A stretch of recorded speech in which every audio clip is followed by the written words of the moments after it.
El Camino del Cuidado es un podcast que explora la filosofía del cuidado y el cuidado del ser.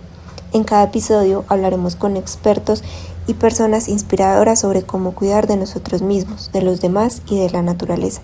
Aprenderemos sobre diferentes prácticas de cuidado. También exploraremos cómo el cuidado puede ser un camino para crear una sociedad más justa, solidaria y compasiva. Bueno, buenas tardes. Mi nombre es Sofía Ramírez.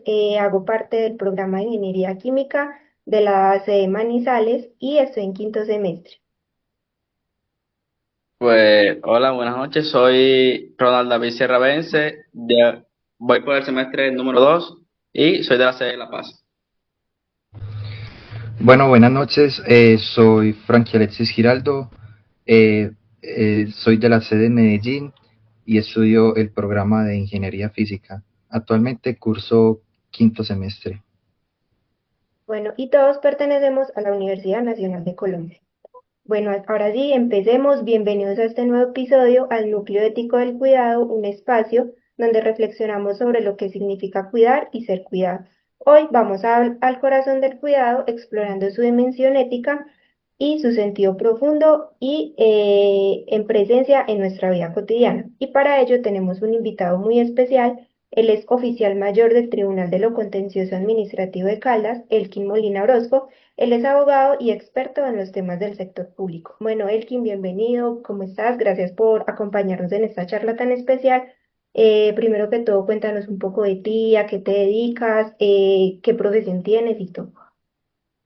Bueno, buenas noches para ti, Sofía, y para los demás compañeros. Como ya lo manifestaste, mi nombre es Elkin Molina Orozco. Soy abogado de profesión. Anteriormente fui normalista superior y ejercí la docencia durante 5 años y especialista en Derecho Administrativo de la Universidad de Caldas y magíster en Desarrollo Regional y Planificación del Territorio de la Universidad Autónoma de Manizales.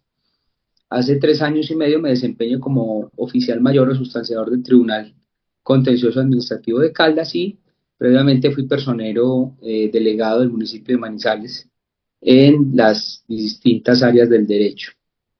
En mi enfoque pues es netamente en el sector público y como tú lo manifestabas pues toda mi experiencia se ha desarrollado a partir del derecho constitucional y administrativo. Esa pues es como mi experiencia. Respecto a la docencia, pues he dictado también cursos de Derecho Constitucional y Derecho Policivo, Derecho Público, Derecho Administrativo, Derecho Especial Administrativo y Procedimiento Administrativo. Esa es como mi hoja de vida pues en la materia. Bueno, Elkin, ¿qué tal? Excelente trayectoria. Me parece muy interesante tu trayectoria. Bueno, Gracias. enfoquémonos en, en el texto. El texto quiero traer una cita que nos trae el texto, una cita que nos pareció bastante relevante, la cual es: la intención que orienta el actuar con cuidado es la búsqueda de lo bueno que es la vida. ¿Qué significa para ti buscar lo que hace bien? Pues en el ejercicio cotidiano, pues dentro de mi formación moral y espiritual, ¿cierto? Previo a lo profesional, porque yo siempre lo he manifestado, un buen ser humano puede llegar a ser buen profesional en algún momento, así el profesional no sea tan destacado, pero si cuenta con calidad humana y con, digamos que bienaventuranza, puede lograrlo. En un momento dado la disciplina lleva a eso y el bienestar lleva a eso. En cambio, una mala persona jamás podrá ser un buen profesional. Son unas complementaciones históricas y que la vida pues nos ha enseñado que un mal ser humano no progresa ni prospera ni logrará su desarrollo como tal. En el ejercicio diario uno se encuentra con demasiadas carencias de muchas personas y uno propende por ayudar, por colaborar, por tratar de que ser lo más justo posible y hacer las cosas lo mejor posible con el fin de la búsqueda del bien, ¿cierto? De hacer el bien y de que todo se desarrolle en ese marco. Un corazón sano puede, no tiene límites, o sea, puede alcanzar cualquier propósito que tenga. Entonces, esa es una consigna y una máxima a aplicar en cada una de las funciones que desarrollo o desempeño. Ok, Elkin, qué linda, qué satisfactoria es tu respuesta hacia nosotros. Con base a eso, con base a lo que nos acabaste de decir a mí y a mis compañeros, te quisiéramos hacer otra. Entonces, podríamos decir que el cuidado tiene una dimensión ética profunda, casi como algo moral que orienta nuestro actuar cotidiano. Elkin, desde tu perspectiva, ¿qué piensas sobre esta relación entre el cuidado y la ética? Pues van de la mano indefectiblemente, eh, puesto que el cuidarse implica cuidar a los demás, actuar conforme a, a- a lo correcto, ¿cierto? Conforme a lo que debe ser y como debe ser. Ahí es donde uno cuestiona las frases de Maquiavelo y de otros autores que dicen que el fin justifica los medios. No, el fin debe justificarse en buenos medios, en buenas herramientas, en el ejercicio pleno de la ética y la moral. No es hacerlo por hacerlo, pasando por encima de quien deba hacerlo, sino que debe hacerse con respeto y con pleno acatamiento de los derechos de los demás. Entonces, esa es esa conexión eh, que debe primar en cualquier estadio y en cualquier ejercicio, tanto personal como profesional. Bueno, Elkin, y con respecto a lo que tú acabas de decir, ¿cómo crees tú que se vincula todo eso a lo que el texto llama práctica? Porque se menciona que el cuidado es un actuar, pero también es una práctica concreta y que también es algo que transciende de inmediato. Dime tú qué piensas acerca de eso. Efectivamente, digamos que cuando se tiene autoconocimiento, ¿cierto? El autocuidado, todos los autos, por decirlo en modo general, son imperativos para absolutamente todos. Debe ser una máxima a aplicarse. Lo que pasa es que quizás en algunos momentos de la vida, eh, quienes nos hemos dedicado al estudio académico, ¿cierto? A estudiar, a ahondar en las teorías que estudiamos y que buscamos, digamos que respuestas a los interrogantes de la humanidad y de nuestro ejercicio como tal, dejamos de lado el tema personal por ir, por ir tras unos objetivos académicos que pueden incluso desgastarnos física y mentalmente. Eh, es un equilibrio que debe perdurar desde que se levanta el ser durante todo el día, propendiendo por alimentarse bien, por dormir bien, por el trato con los demás, por, digamos que dejar huellas bonitas, como dirían los autores, ¿cierto? Pero es indefectiblemente que el autocuidado habla muy bien de cada persona. O sea, yo no puedo propender proteger o cuidar a los demás si yo no me cuido o no me protejo a sí mismo.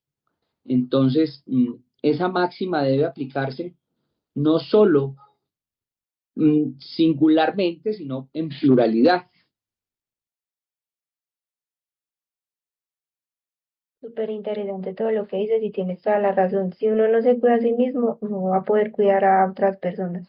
Por el contrario, también les va a hacer daño. Bueno, Elkin, el texto también nos habla de los modos del ser hay y de las formas del ser hay, ahí, perdón, ahí. Mm. ¿Cómo, cómo entiendes el ser hay y las formas del ser ahí? En esa diversidad de seres eh,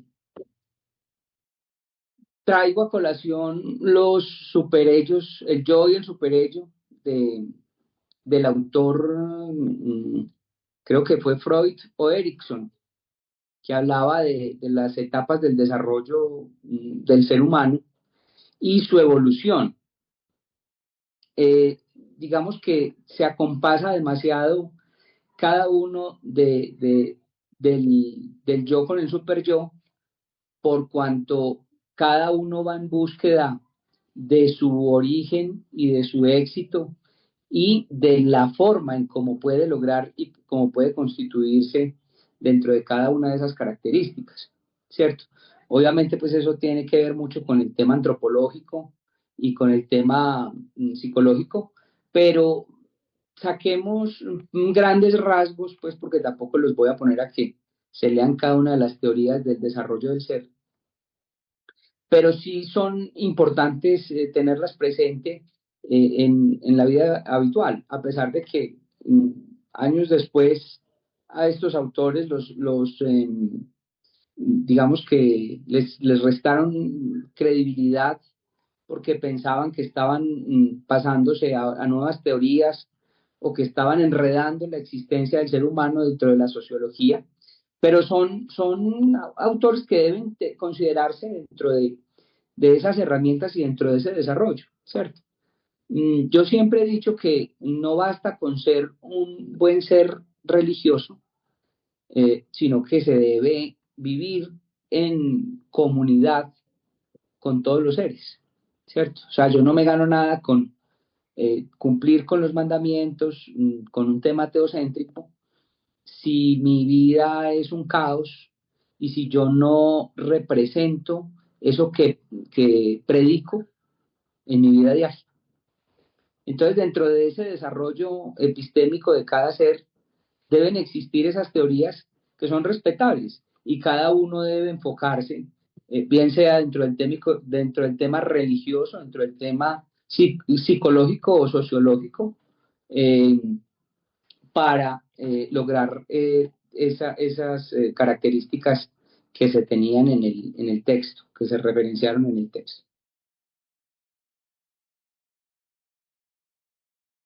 Bueno, nosotros podríamos pensar que el cuidado crece desde una base interna, pues como un suelo que lo sostiene.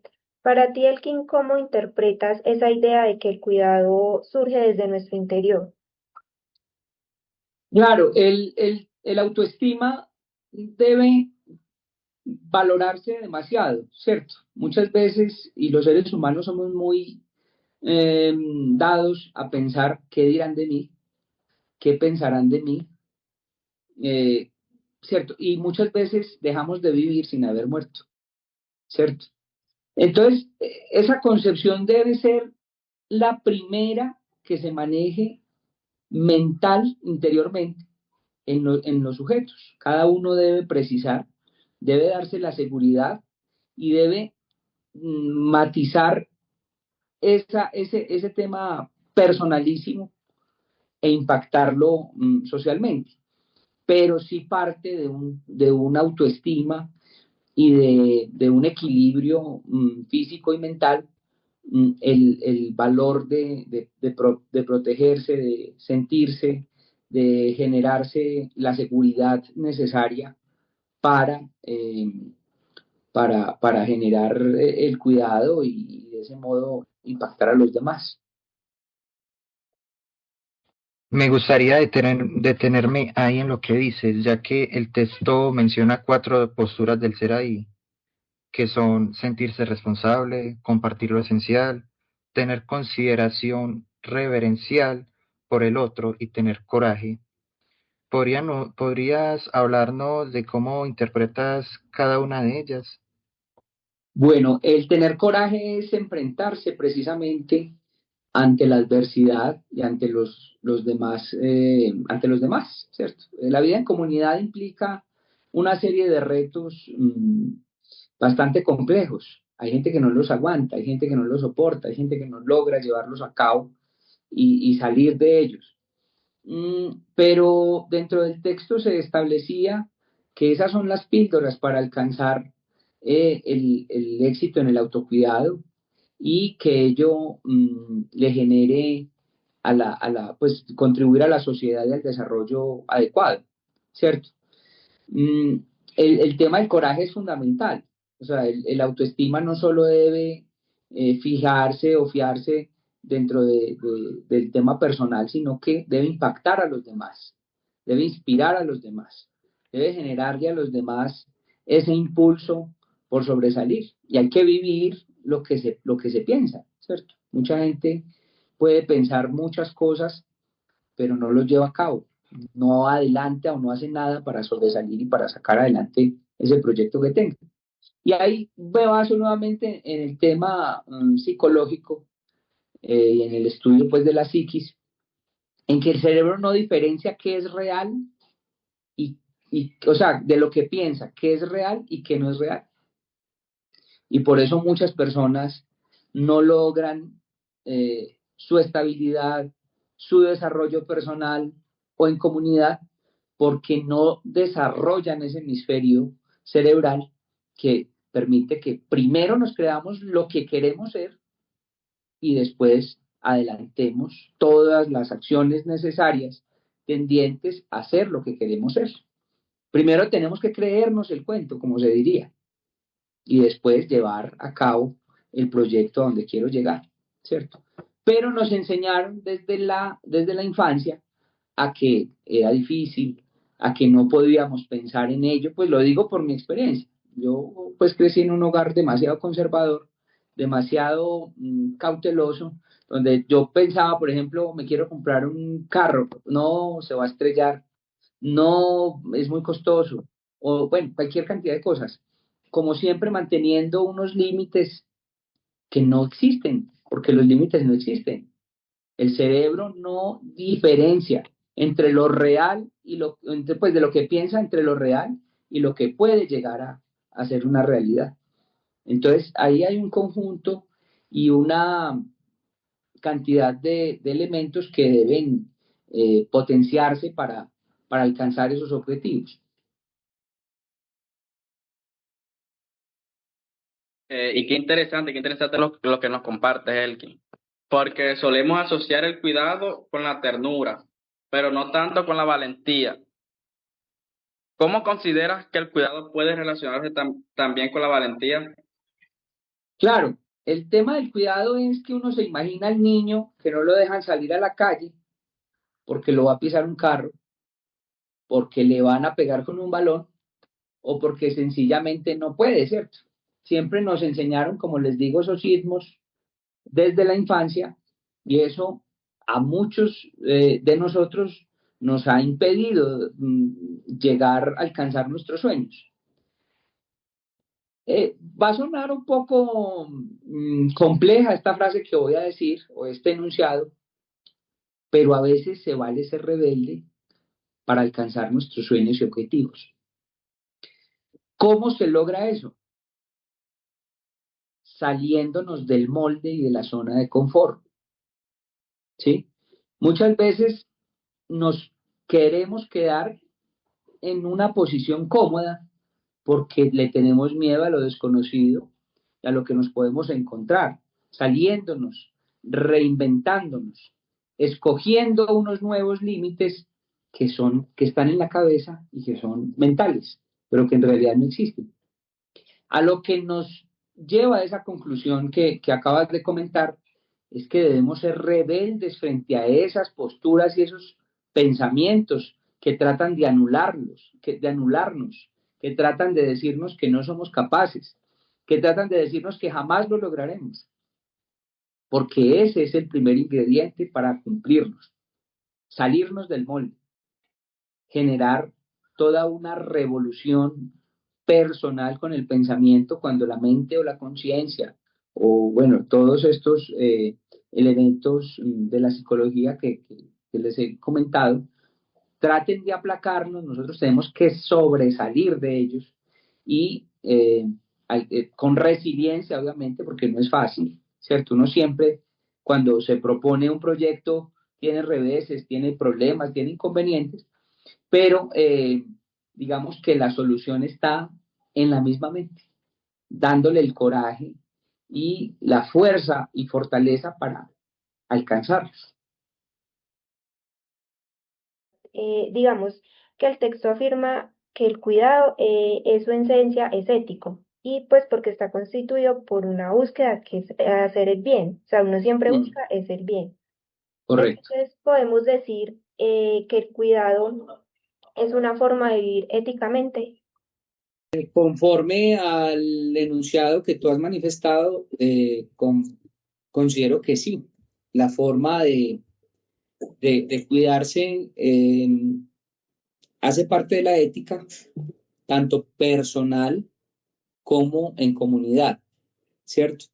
Diferenciaba la ética de la moral, que la ética es personalísima y la moral es la relación en sociedad, ¿cierto? Es como qué comportamiento la sociedad establece que es inadecuado. La moral es la que entra a reñir en ese aspecto.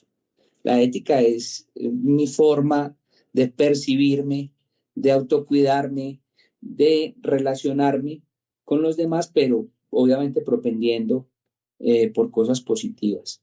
Quisiera enfocarme en esta pregunta un poco más como a la vida ética, como a la vida del cuidado por los demás y por uno mismo. Entonces, esto es cierto que tiene una dimensión recíproca, ¿no? Porque también se cuida a uno mismo y a los demás. ¿De qué manera crees que se equilibra este cuidado hacia los demás con el cuidado hacia uno mismo? Bueno, esa es una máxima de un autor que les invito a que lo consulten, Immanuel Kant. Él habla de el utilitarismo y de la forma en que yo puedo impactar a los demás.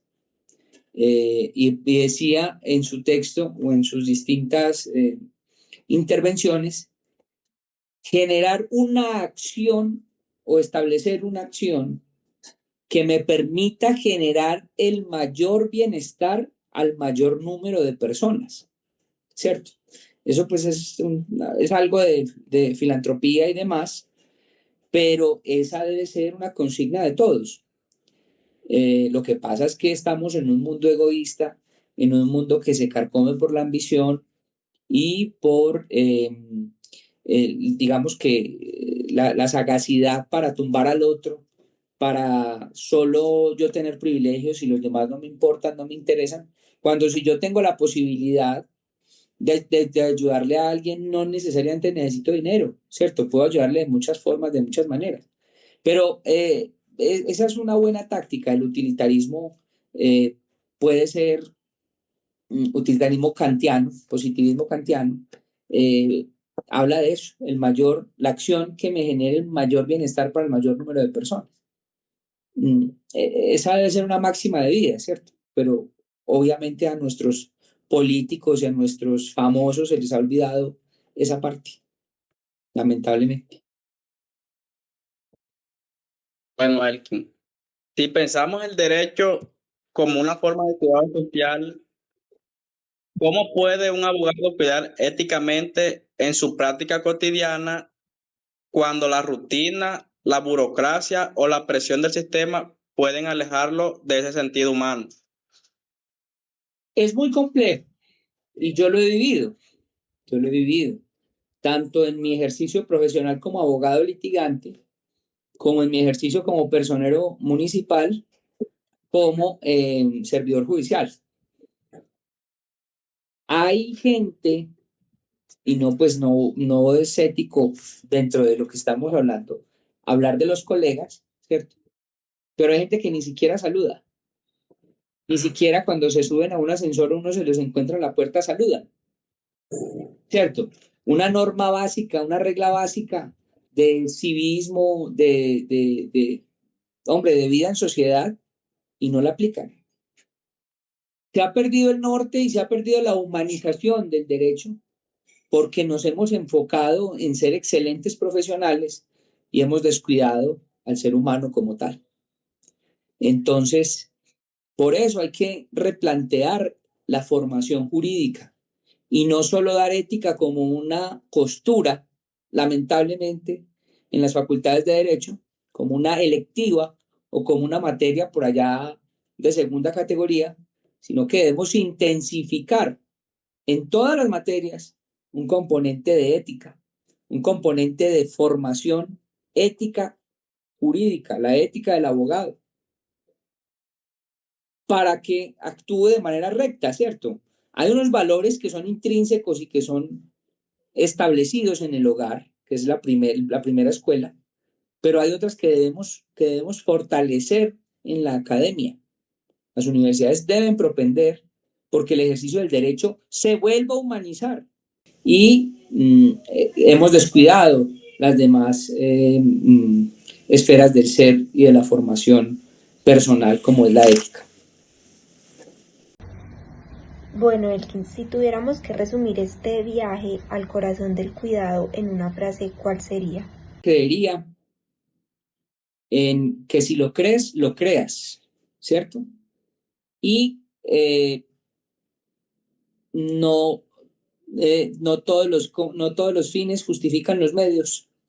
Para mí, yo controvierto esa frase de Maquiavelo. No todos los fines justifican los medios. Los medios deben adelantarse, o sea, las formas de llegar al éxito o a los fines deben adelantarse con pleno acatamiento y respeto por los derechos de los demás. No todo vale. Hay que respetar a los demás, así tengamos que rendirnos en algunas, eh, digamos que en algunas metas que tengamos que nos implique pasar por los demás, ¿cierto? Entonces, no todo vale.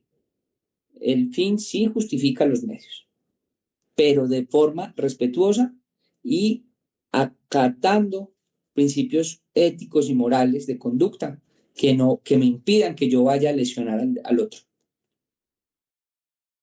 Qué definición tan maravillosa y qué necesario es recordar esta definición en un mundo en donde muchísimas veces se olvida el valor del cuidado. Sí, porque al final no estamos hablando de cualquier cosa, sino del cuidar, que muchas veces es algo maravilloso. Es también una manera de resistir la indiferencia, de afirmar que la vida del otro tiene mucho sentido. Bueno, Elkin, muchísimas gracias por acompañarnos en esta charla tan profunda y tan humana. Ha sido de verdad muy enriquecedor escucharte y nos das muchas ideas para seguir pensando en lo que significa cuidar y dejarnos cuidar en nuestra vida cotidiana. Ya para despedirnos, ¿qué consejos nos puedes dejar a todos los que nos escuchan o qué herramientas nos puedes dar para seguir cuidando de los demás y cuidando de nosotros mismos?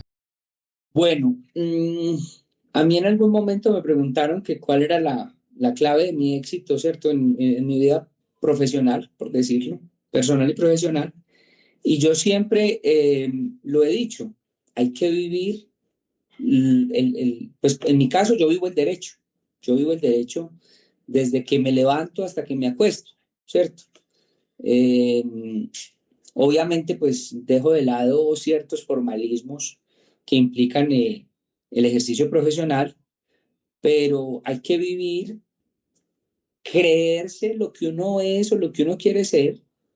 Pues les cuento otra infidencia, yo en segundo y tercer semestre ya me sentí abogado. Uno debe sentirse lo que quiere ser y debe potenciarse a ello. No es, ay, yo no soy capaz, yo no voy a poder, tal profesor, o no voy a poder con esta materia, me han dicho que es un quemadero, por decirlo. Entonces siempre hay que ir un paso adelante y creerse lo que uno quiere ser, diferenciando, como les decía, el cerebro no diferencia lo que es de lo que no es y puede llegar a ser. Pues hay que creerse todo, hay que creerse todo. Uno tiene que buscar cumplir sus sueños, pero anclado con la seguridad y con el autoconocimiento de que lo voy a lograr. Y con ese convencimiento, convencerse a sí mismo, porque nadie cree en uno si uno mismo no tiene esa concepción, ¿cierto? Y como les decía, uno muchas veces en las mismas casas, mi mamá me decía, usted no va, ¿usted qué? ¿Se va a poner a estudiar derecho? Ah, perdónenme la expresión, los abogados son unos ladrones, los abogados son tal cosa, entonces uno, bueno, madre, gracias por esa moral que me das, ¿cierto? Pero uno siempre tiene que creerse las cosas y mantener la resiliencia y salir adelante de cada una de esas situaciones que lo pueden poner a uno en jaque o que le pueden generar alguna crisis existencial. Esto fue el Núcleo Ético del Cuidado. Si te gustó este episodio, no olvides seguirnos y compartirnos. ¡Chao!